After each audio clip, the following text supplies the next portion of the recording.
What's going on, my broskies? My name is Toadskii, back again, here to bring you guys yet another One Piece Treasure Cruise video, and today we are here to talk about the brand new Sugo Medal exchange that was announced today, bringing along another interesting set of characters. Now, there's actually not a lot of units here. It's a very, very small pool of units, but the characters that are available are pretty interesting and worth talking about. So, shout out to Godot, who is the original creator of this little infographic for us, so we can view it for you guys here. So, of course, let's start at the bottom, work our way up. So, 100 medals. They're doing this once again. They're going to give us limited time units available in the Sugo Medal exchange for 100 medals. I really like this, and I want them to continue to do this and expand the pool of limited characters that are available. Currently, this month, we have a Mancherry and also a Margaret. These two characters are not very good. They're just like really old limited rare recruits that were given away not that long ago on Global. They were available in Japan for a long time, and then Global never got them, but then because of the sync process, they eventually just gave everyone one of them randomly for free through like a login ticket. I actually can't remember if we got both of them. I can't remember if it was just one of them. Either way, you can get them for 100 medals. They're not good units, but if you want them for collection purposes, then yeah, 100 medals, it's relatively cheap, and for those of you who haven't spent many medals, you probably have a lot right now, like myself anyways. Moving on up, let's start talking about the Sugo Fest exclusives. We've got 150 medals for Usopp and Rayleigh.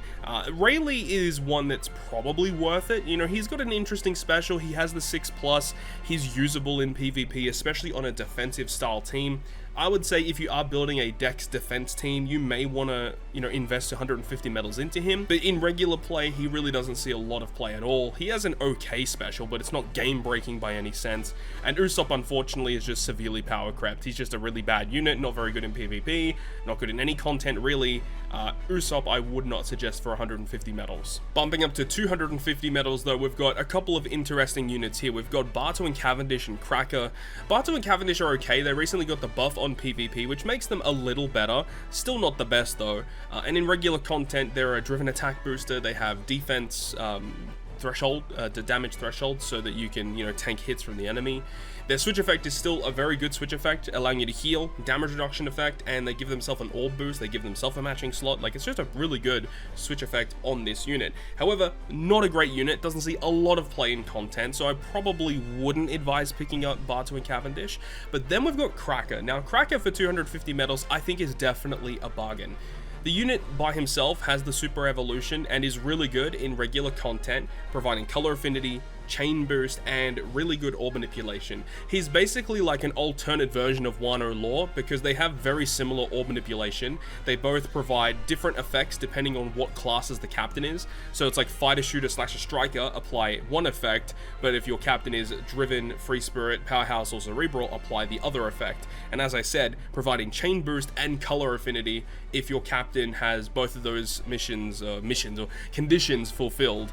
So that is good, and if you do super evolve him, he does a health cut on special activations, so he becomes a damage dealing special, allowing you to apply other supports like Legend Smoker, for example, to get an attack boost for your quick teams. And in PvP, in Pirate Rumble, this unit is also very good, as he buffs powerhouse and slasher based teams, giving them increased CT, making your specials launch faster. 250 medals for Cracker. I think it's an absolute steal for this unit, probably the best unit so far that we've talked about to be picking up with your medals. But then we get to the 400 medal tier, and this one is definitely one to talk about. Initially, we have Snake Man and Sabo, both debut together. These characters are okay. Snake Man is still very, very usable, but of course we've got a lot of really powerful Luffys in the game right now, so would you really opt to use Snake Man when we have all these other good Luffy characters?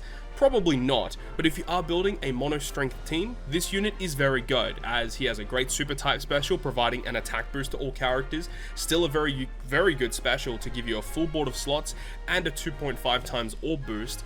Captain ability is also somewhat usable with a lot of other good strength units in the game. Snake Man's still very good. You got Sabo, though, who probably doesn't see that much play. I guess in like Kizuna clashes against Dex content, he could be usable, but considering we have characters like Luffy and the Straw Hats, Bon Clay, Ulti Page 1, Yamato, at this point, it's like, do you really want to use characters like Sabo, who is still good, can still give you a lot of damage output, but I think we're kind of getting to that point where this character, who does have a good special allowing you to get color affinity and huge chain boost and huge damage potential against Dex content, you can definitely use just a lot of other characters. However, He does have a good support effect, providing a 0.7 chain boost as soon as you reach the final stage. However, it does require you to attach it to a Revolutionary Army member, and there probably aren't that many good characters you can attach to. You got like Koalas, Bello Betties, Karasus, Lindbergh, you know, Morley, characters like that, which, you know, those characters are good, but there aren't like that many that are used on like a lot of teams, for example. And then we've got Blackbeard V3, which is such a weird decision to have him here, considering, you know, he's not that good. He's really not. Interesting though, he was kind of used in the Kizuna versus the quick variation, because the quick variation doesn't have the HP cut reduction, the gray shield on the final stage, because they are promoting you to use final tap lore to allow his effect to work.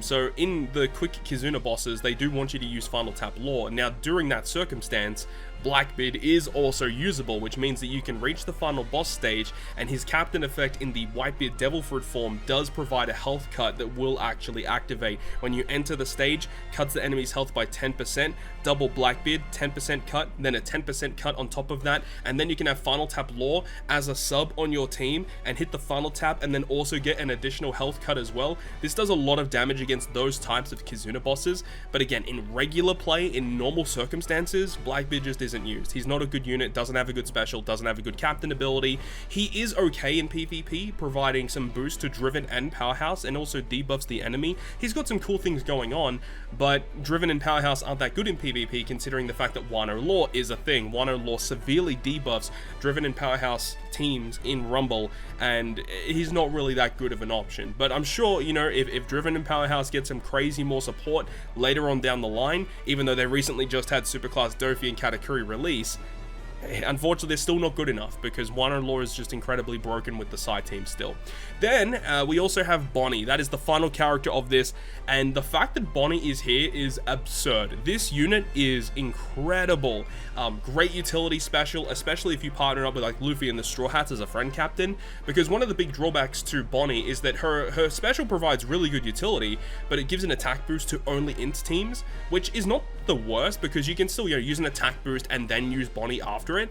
But the fact that she only provides an attack boost to int is kind of annoying in some circumstances. But if you have Luffy and the Straw Hats as a friend captain, you can make that attack boost a rainbow boost. She also provides a chain lock. She has really good ore manipulation. Her captain ability is really good if you are building a mono int team. Her super type special is incredible. Her support isn't that good, unfortunately, and in Rumble she's not that good either. The fact that this character is available is so good. Personally, I'm probably just going to buy a bunch of copies of Bonnie just to get my one rainbowed, because her abilities are like really bad. Like she has like, I think she has hunger, she has like the heal reduction debuff, and like one other one that's really hard to max out. So the fact that they're actually giving us the opportunity to buy Bonnie with medals is awesome, and I'm sure a lot of people out there like me who basically don't have a use for all these medals are probably just going to purchase a bunch of Bonnies to rainbow our Bonnie out. So that's going to be really great for all the players out there similar to me in that situation. Finally we'll be able to have Bonnie rainbowed out, which is something really great. And I guess that goes with any of these units. If you really wanted to rainbow them out, yes, you can spend tokens on them, but you know, it probably is better to buy the new units that you don't have, wait for them to get cycled through the medal exchange. But that is one thing about this as well, is that there aren't that many characters available this month. I would have liked if they added maybe double the amount, like 4 here, maybe 8 for the 400 medal tier, just to add a bit more selection, a bit more of a choice. In this instance here, like, it's very clear that there's only really a couple units here that you really should go out of your way to purchase. And those units would be like Bonnie, Snake Man is a maybe, but Cracker for sure, and then maybe Rayleigh, but probably not. But Bonnie and Cracker are easily the 2 best units here, and those are the ones that I would suggest buying. Maybe Blackbeard if you have all the other units and you want to run those cheese shenanigans on a super boss Kizuna, but obviously that's super niche circumstances, so I probably wouldn't advise that. But that is going to wrap up the video today. Hopefully you guys learned something. Hopefully you guys get a little bit of insight as to what I think is the best purchases here. As I said, personally, I am going to be picking up copies of Bonnie to rainbow her out. That's going to be awesome. Hopefully you guys enjoyed the video today, and if you guys did enjoy it, make sure you go ahead and leave a like. And if you want to stay up to date with all the content that I post, including more One Piece Treasure Cruise content, make sure to hit the subscribe button down below. But on that, guys, I'll see you guys within the next video.